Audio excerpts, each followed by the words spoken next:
Next बताइए जी। तो next देखता हूँ। सर आपको क्वेश्चन भेजा। हाँ जी।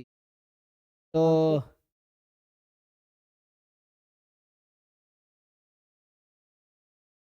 क्वेश्चन में आपका डाउट पहले कौन सा बताया जाए? 6 पहले वो टाई वाला बता दीजिए। 76 वाले डिविडेंड वाला स्टोकेस्टिक प्रोसेस का पढ़ा है आपने? ये गलती से ना इसमें बेसिक में डाल दिया होगा। ये जो 76 है ना, ये स्टोकेस्टिक प्रोसेस का है, जो कि अब सिलेबस में है, जैम में भी है, गेट में भी है, नेट में भी। मार्कोव चेन एक टॉपिक आता है, उसका क्वेश्चन है ये 76। ठीक है। Okay sir. तो वैसे ये तो आसान छोड़ है। दीजिए फिर। हाँ अभी छोड़ 58 दो, कर दीजिए। जब स्टोकेस्टिक पढ़ाएंगे तब। इधर रह गया 58।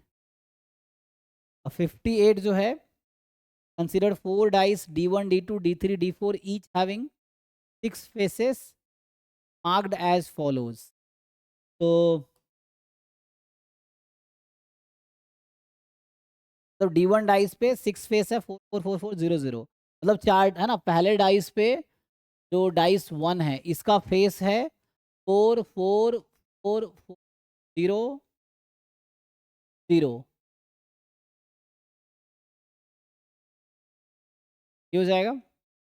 एंड d2 है 3 3 3 3 3, है ना, सारे फेस 3 ही है। d3 पे है 6 6 2 2 2, ठीक है ना, 3 बराबर 2 है।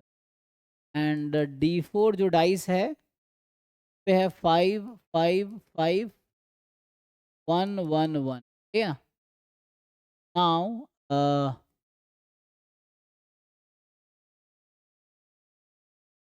कह रहा है each roll die, each of the 6 faces are equally likely to occur, ठीक है। सब that each of the 4 dice rolled once, the mark their upper face, let 4 rolls be independent, I denote the mark of upper face of die di, so the following statement is are correct। तो देखिए ना क्या दिक्कत है इसमें।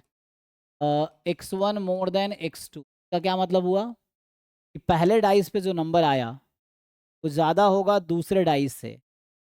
क्या क्या possible outcome है पहले डाइस पे, क्या हो सकता है सोचिए। ये फेवरेबल आउटकम ढूंढो ना। तो 4 होगा तो और ठीक है, दूसरे पे एक्स 3 एक्स या वन 4 0। होगा तो x2 को क्या होना पड़ेगा, दूसरे डाइस पे क्या क्या आ सकता है, 3। अच्छा सर, ऐसे फिर इंटरसेक्शन ऐसे मल्टीप्लाई कर देंगे दोनों का हाँ हाँ, सेपरेट ये निकाल के, इंडिपेंडेंट बता क्योंकि रखा है क्वेश्चन इंडिपेंडेंट में। है। तो x1 अच्छा बराबर 4, हाँ सही सोच रहे हैं आप, सर, x2 पे। बराबर हाँ 3, सही। ऐसा आ जाएगा। क्योंकि x2 मतलब d2 डाइस पे क्या आया, x1 मतलब d1 डाइस पे क्या आया। ये यही possibility x1 more than x2 होना है, तो तभी होगा जब 4 होगा। अब देखो 4 कब आएगा, तो 4 यहाँ 4 फेस है ना, 4 फेस है ना। तो 4 2/3 हो जाएगा 4/6, हाँ मतलब 2/3। और 3 देखो यहाँ 3 कितनी बार है, 6 टाइम है, तो 1 होगा। 6/6 1 हो जाएगा। फाइनल आंसर आपका 2/3 इंटू बाई 3।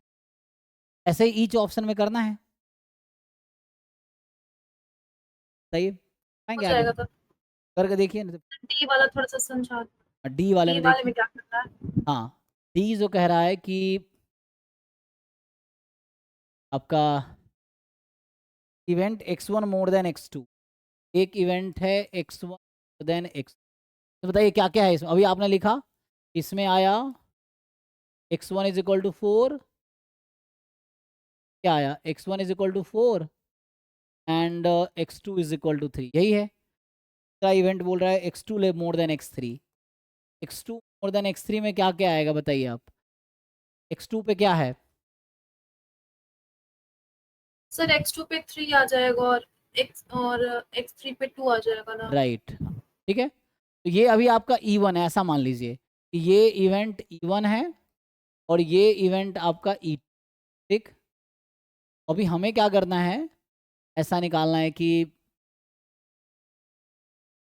अब दो इवेंट को इंडिपेंडेंट चेक करना है, तो क्या करना होता है इसके लिए, E1 E2 इंडिपेंडेंट कब होगा।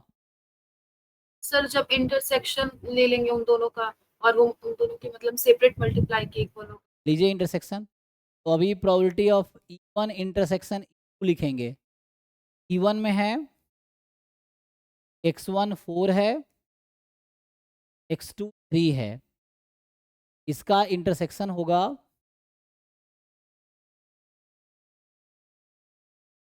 x2 3 है एंड x3 बराबर 2, यही ना? का क्या इंटरसेक्शन है? तो कह रहा है पहले डाइस पे 4 आया एंड दूसरे डाइस पे 3 आया। ये कह रहा है दूसरे डाइस पे 3 आया एंड तीसरे डाइस पे 2 आया।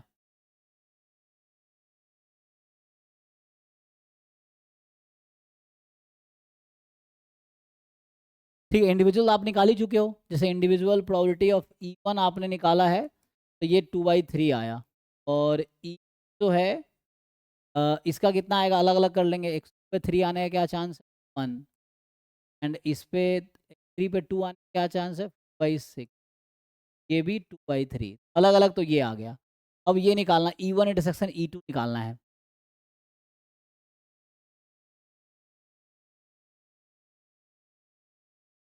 बोलिए क्या आएगा? सर ये वाला इंटरसेक्शन नहीं निकालना है। ट्राई करते हैं। तो मतलब ये कह रहा है कि x1 4 है, x2 3 है।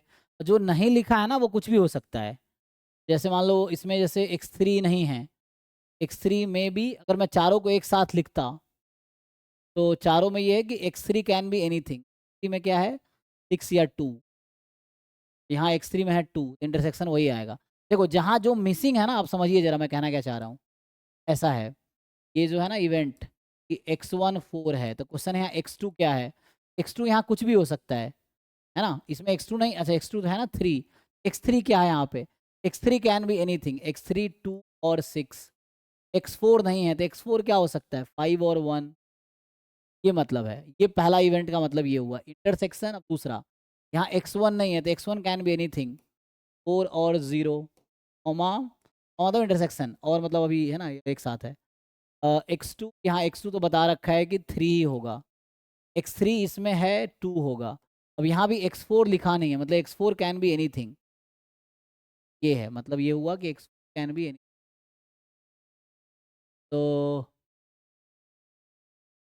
4 कैन बी एनीथिंग, एनीथिंग मतलब 4 में क्या पॉसिबिलिटी है? 5 या 1। अब इसका इंटरसेक्शन लो, अब आप ले पाओगे इंटरसेक्शन। चारों लिख दिया ना, जैसे x1 यहाँ 4 है, x1 यहाँ 4 0 है तो इंटरसेक्शन क्या आएगा? सर तब तो x1 को 4 ले लेंगे, हाँ 4 ले x2 को लेंगे। 3 ले अब लेंगे, x2 3 कॉमन है, x2 x2 को 3 3, ले लेंगे, x3 x3 को 2 3 ले 6, लेंगे। तो यहाँ 2 है, x3 अच्छा का हाँ 2, 2। यहाँ 5 और 1, 5 और 1 कॉमन आ गया। जैसे मतलब जो मिसिंग है ना, इसका मतलब उसमें जो पॉसिबिलिटी है वो सब कंसिडर कर लेंगे, ये है। तो इससे अब आ गया, अब इसको अलग अलग कर दीजिए क्योंकि ये तो इंडिपेंडेंट क्वेश्चन बता रखा है। x1 बराबर 4, अलग अलग कर देते हैं, सीधा सीधा लिख देता हूँ। देखिए x1 बराबर 4 पे आने का क्या चांस है? 4 है, 6 में x2 3 आने का 3 ही है तो ये 6/6, 1 1 प्रोबेबिलिटी है। x3 में 2 आने का 4/6 4 है आउट ऑफ 6, और x3 में 5 या 1 आने का 1 हो गया। वैसे ये भी 1 हो गया तो फाइनली 2/3 2/3, तो 16/36। हाँ मतलब वही 4/9 आ जाएगा। तो देखो यहाँ से ये इसको मल्टीप्लाई करेंगे तब भी 4/9 आएगा, ठीक है।